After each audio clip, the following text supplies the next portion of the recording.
Hello viewers, welcome to জ্ঞান সমগ্র। আজকের এই ভিডিওটিতে আমরা আলোচনা করব টি-টেট অর্থাৎ ত্রিপুরা টেটের 2025 সালে অনুষ্ঠিত হতে যাওয়া পেপার ওয়ানের বাংলার প্রশ্নপত্র অর্থাৎ বাংলার কয়েকটি গুরুত্বপূর্ণ প্রশ্ন উত্তর নিয়ে আলোচনা করব। তাহলে চলুন শুরু করা যাক আজকের মূল ভিডিওটি। তো প্রথম প্রশ্ন, রবীন্দ্রনাথ ত্রিপুরার ইতিহাসের কাহিনী নিয়ে কোন ছোট গল্প লিখেছিলেন? অপশনে মুকুট, দেনা পাওনা, সম্পত্তি সমর্পণ, রবিবার। তো এর মধ্যে রবীন্দ্রনাথ মুকুট এই ছোট গল্পটি ত্রিপুরার ইতিহাসের কাহিনী নিয়ে লিখেছিলেন। তো মুকুট এই ছোট গল্পটি বালক পত্রিকায় প্রকাশিত হয়। বালক পত্রিকায় প্রকাশিত হয় 1885 সালে। 1885 সালে। আর যদি বঙ্গাব্দ হিসেব করা হয় তো 1292 বঙ্গাব্দে এটি বঙ্গাব্দ।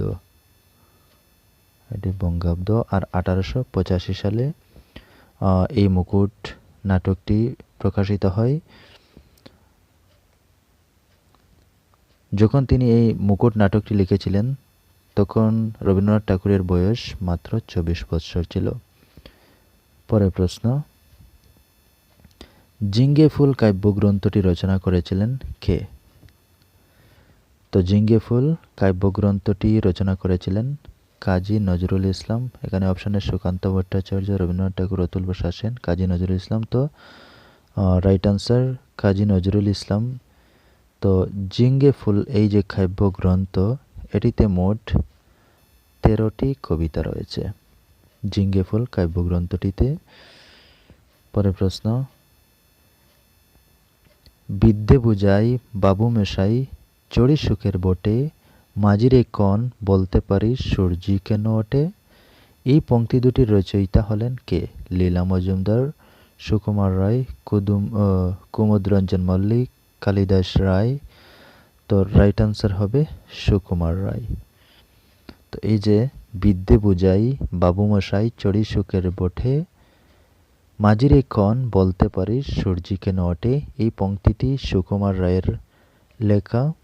তো সুকুমার রায়ের লেখা যে কবিতার অংশ তো সেটি হচ্ছে জীবনের হিসাব। জীবনের হিসাব। জীবনের হিসাব এই কবিতা থেকে নেওয়া পংক্তি।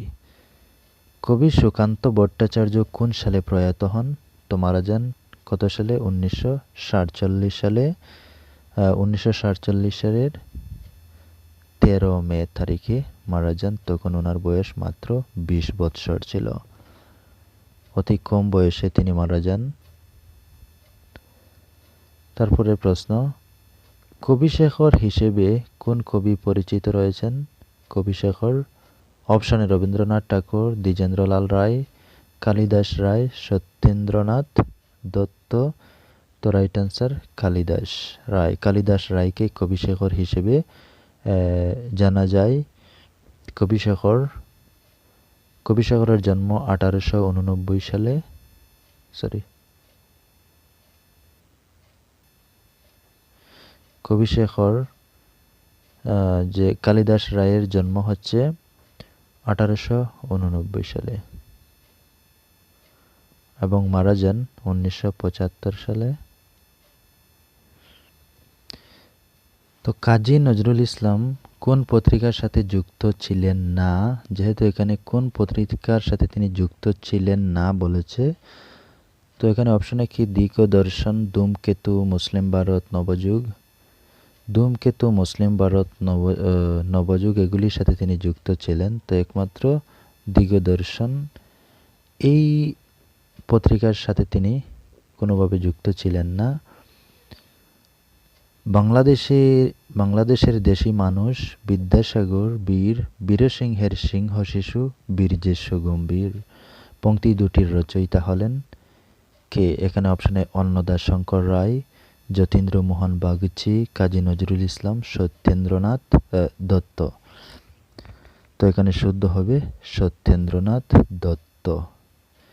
তার লেখা সাগর তর্পণ কবিতার অংশ এটি। সাগর তর্পণ কবিতার অংশ। সাগর তর্পণ কবিতার অংশ বাংলাদেশের দেশি মানুষ বিদ্যাসাগর বীর সিংহের সিংহ শিশু বীর যে সুগম্ভীর। পরের প্রশ্ন, পশ্চিমবঙ্গ বাংলা একাডেমি গৃহীত বানানবিধি অনুসারে নিম্নলিখিত শব্দগুলির মধ্যে কোনটি শুদ্ধ বানান নয়? কোনটি এখানে ভুল রয়েছে? যেমন ডাঙ্গা, গরানা, জাথা, কুশি। তো এখানের মধ্যে এই জাথাটা এখানে ভুল রয়েছে। তো এখানে জাথা লেখা উচিত ছিল বর্গীয় জয় চন্দ্রবিন্দু থয় আকার জাথা। এটির অর্থ হচ্ছে শস্যাদি গুঁড়া করিবার যন্ত্র বিশেষ। পরের প্রশ্ন, বর্ণমালায় যে বর্ণগুলি পূর্ববর্তী স্বরবর্ণের সাহায্য ছাড়া উচ্চারিত হয় না তাদের বলা হয় অপশনে অন্তস্থ বর্ণ, ঊষ্ম বর্ণ, স্পর্শ বর্ণ, অযুগ্বাহ বর্ণ। তো রাইট আনসার অযুগ্বাহ বর্ণ। এখানে বলছে যে বর্ণগুলি পূর্ববর্তী স্বরবর্ণের সাহায্য ছাড়া উচ্চারিত হয় না তাদের অযুগ্বাহ বর্ণ বলা হয়। যেমন অনুস্বর বা বিসর্গ। এগুলি পূর্ববর্তী বর্ণের সাহায্য ছাড়া উচ্চারিত হইতে পারে না। তো এই জন্য এই বর্ণগুলিকে অযুগ্বাহী বর্ণ বলা হয় বা অযুগ্বাহ বর্ণ বলা হয়। তো এখানে রাইট আনসার অপশন ডি।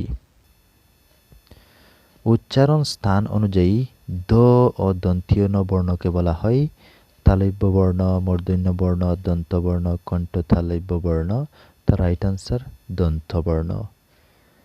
দন্তবর্ণ এখানে দ ও দন্তীয় ন রয়েছে, কিন্তু থ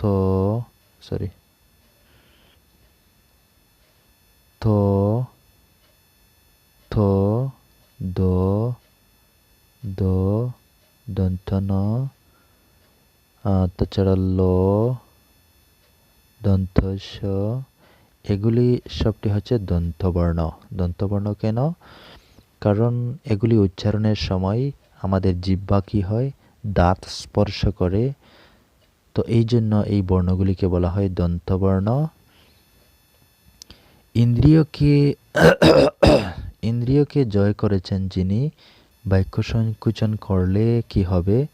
অপশনে ইন্দ্রিয় পরায়ণ, জিতেন্দ্রিয়, ইন্দ্রজিৎ, ইন্দ্রিয় সর্বস্ব। তো ইন্দ্রিয়কে জয় করেছেন যিনি, জিতেন্দ্রিয়। তো তার আবিধানিক অর্থ হচ্ছে ইন্দ্রিয় জয়কারী। জিতেন্দ্রিয়র আবিধানিক অর্থ হচ্ছে ইন্দ্রিয় জয়কারী। আবার অনেকে এখানে বলবেন যে ইন্দ্রজিৎ, কিন্তু বাস্তবে ইন্দ্রজিৎ নয়। জিতেন্দ্রিয় শব্দের আবিধানিক অর্থ হচ্ছে ইন্দ্রিয় জয়কারী। আর ইন্দ্রজিতের অর্থ হচ্ছে ইন্দ্র অর্থাৎ দেবতাকে জয় করেছেন যিনি দেবতাকে জয় করেছেন বা ইন্দ্রকে জয় করেছেন, তো সেটি হবে ইন্দ্রজিৎ। যেহেতু এখানে বলছে ইন্দ্রিয়কে জয় করেছেন যিনি, তো সেখানে জিতেন্দ্রিয় হবে। পরের প্রশ্ন, স্বপ্নের ছন্দে সে বহিয়া যায়। বাক্যটি হলো সরল বাক্য, জটিল বাক্য, যৌগিক বাক্য, মিশ্র বাক্য, তো সরল বাক্য। এখানে স্বপ্নের ছন্দে সে বহিয়া যায়, এটি হচ্ছে সরল বাক্য। কারণ সরল বাক্যে একটি মাত্র সমাপিকা ক্রিয়া থাকে, তার বেশিও নয় কমও নয়। সরল বাক্যে মাত্র একটি কে থাকে, সমাপিকা ক্রিয়া থাকে, বেশিও থাকে না কমও থাকে না। তো এখানের মধ্যে সমাপিকা ক্রিয়া হচ্ছে এই যে এখানে যায়, এই যায় হচ্ছে সমাপিকা ক্রিয়া। তো এখানে রাইট আনসার সরল বাক্য। নিম্নলিখিত যে শব্দটির স্ত্রীলিঙ্গ নেই সেটি হলো, এখানের মধ্যে ভক্তি, শক্তি, সাগর, অঙ্গনা, এর মধ্যে স্ত্রীলিঙ্গ নেই সাগর। পরের প্রশ্ন, চরকার গড় পড়শির ঘর। এখানে এই ঘর নিচে দাগ দেওয়া শব্দ দুটি হলো কি বিশেষণ পদের দ্বিরুক্তি না বিশেষ্য পদের দ্বিরুক্তি না সর্বনাম পদের দ্বিরুক্তি না ক্রিয়াপদের দ্বিরুক্তি? তো এটি হচ্ছে বিশেষ্য পদের দ্বিরুক্তি। Option B. বাঘ গরুতে এক গাঁটে জল খায়, নিচে দেওয়া শব্দ দুটি কোন কারকের? এই যে বাঘ গরুতে এক গাঁটে জল খায়, এখানে কোন কারক রয়েছে? কর্মকারক না করণকারক না কর্তৃকারক না অধিকরণ কারক? তো এখানে রাইট আনসার হবে কর্তৃকারক। কেন হবে? এখানে যদি বাঘ গরুতে এক গাঁটে জল খায়, এটিকে আমরা যদি প্রশ্ন করি তো কিভাবে আসবে? কে এক গাঁটে জল খায়? তো যেখানে খেয়ে বা খাড়া দিয়ে প্রশ্ন করা হয় আর প্রশ্নের উত্তরে পাওয়া যায় খেয়ে বা খাড়া দিয়ে যদি প্রশ্ন করা হয় এবং তার উত্তর পাওয়া যায়, তখন কি হবে? সেটি কর্তৃকারক হবে। তো এখানে বাঘ গরুতে এক গাঁটে জল খায়, এখানে প্রশ্ন আসবে খেয়ে এক গাঁটে জল খায়, তো সেই হিসাবে এটি হবে কর্তৃকারক। শরৎ যোগ চন্দ্র সন্ধি বিচ্ছেদ হবে শরৎচন্দ্র। Option B. নিম্নলিখিত বাক্যগুলির মধ্যে কোনটি শুদ্ধ? এখানে বাক্যগুলির মধ্যে কোনটি শুদ্ধ রয়েছে? সকল ছাত্ররা বিদ্যালয়ে উপস্থিত। এখানে দেখুন, সকল ছাত্ররা বিদ্যালয়ে উপস্থিত ছিল বা আছে দুইটি শব্দ, এর মধ্যে যে কোনো একটি লাগালে কিন্তু বাক্যটি শুদ্ধ হতো, সেই হিসাবে এটি ভুল। সমস্ত শিক্ষকগণ শ্রদ্ধার পাত্র, দেখুন এখানে সমস্ত আবার শিক্ষকগণ, তো সেই হিসেবে এটিও ভুল। এখানে গণ যদি না থাকতো, যেমন সমস্ত শিক্ষক শ্রদ্ধার পাত্র, তাহলে ঠিক ছিল, তার মানে এটিও ভুল। কাঁচা কাঁচা আমগুলি জুড়িতে রাখো, এখানে কাঁচা আমগুলি জুড়িতে রাখো এভাবে হওয়ার ছিল, তো এখানে একটি কাঁচা থাকতো, যদি থাকতো তাহলে শুদ্ধ হতো, তার মানে এটিও ভুল। রবীন্দ্রনাথ ভানুসিংহের পত্রাবলী লিখেছেন, রাইট অ্যান্সার অপশন বি। এখানে এই বাক্যটি শুদ্ধ রয়েছে, রবীন্দ্রনাথ ভানুসিংহের পত্রাবলী লিখেছেন।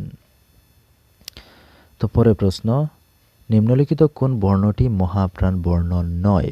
এখানে বলছে মহাপ্রাণ বর্ণ নয় কোনটি? তো মহাপ্রাণ বর্ণ আসলে কি? তো মহাপ্রাণ বর্ণ হচ্ছে যে বর্ণসমূহের উচ্চারণ দীর্ঘ হয়, অর্থাৎ ফুসফুস তাড়িত বাতাস অধিক প্রবাহিত হয়, তো সেগুলি হচ্ছে মহাপ্রাণ বর্ণ। আমরা উচ্চারণের সময় যে বর্ণগুলি উচ্চারণ করতে আমাদের ফুসফুস থেকে যে বাতাস বের হয়, আর সবচেয়ে বেশি পরিমাণে যে বাতাস বের হয় যে বর্ণগুলিতে, সেগুলি হচ্ছে মহাপ্রাণ বর্ণ।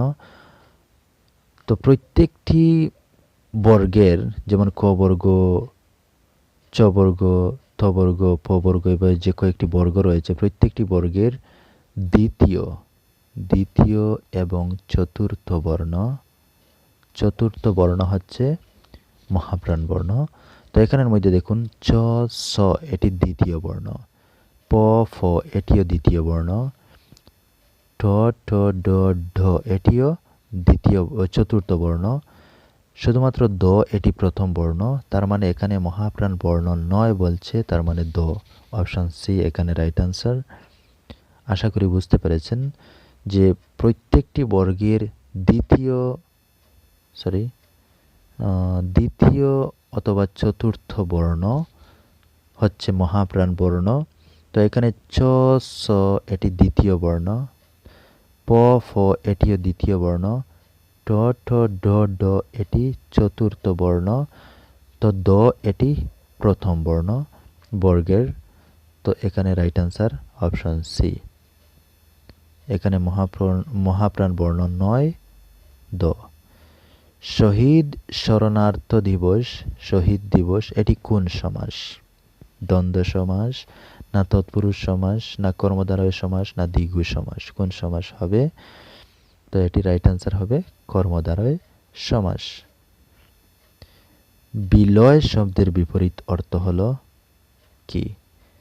তো বিলয় এই শব্দের অর্থ আসলে কি? অর্থ না জানলে আবার বিপরীত শব্দ জানবেন কি করে? তো এই যে বিলয়, এটির অর্থ হচ্ছে বিনাশ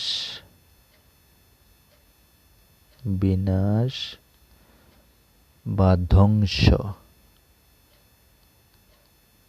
বিনাশ বা ধ্বংস বা লোপ বা শেষ, প্রলয়, এইসব হচ্ছে বিলয় শব্দের অর্থ। তো এখন বিপরীত শব্দ বিনাশ, ধ্বংস এর বিপরীত শব্দ কি হবে?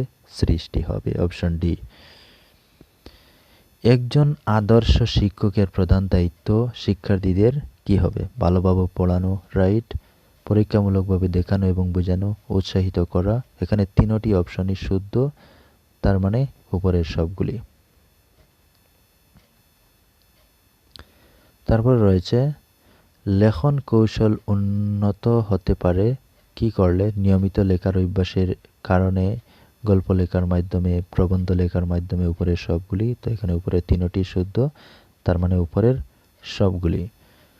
শিক্ষার্থীদের উপলব্ধির ক্ষমতা যাচাই করা হয় কিভাবে?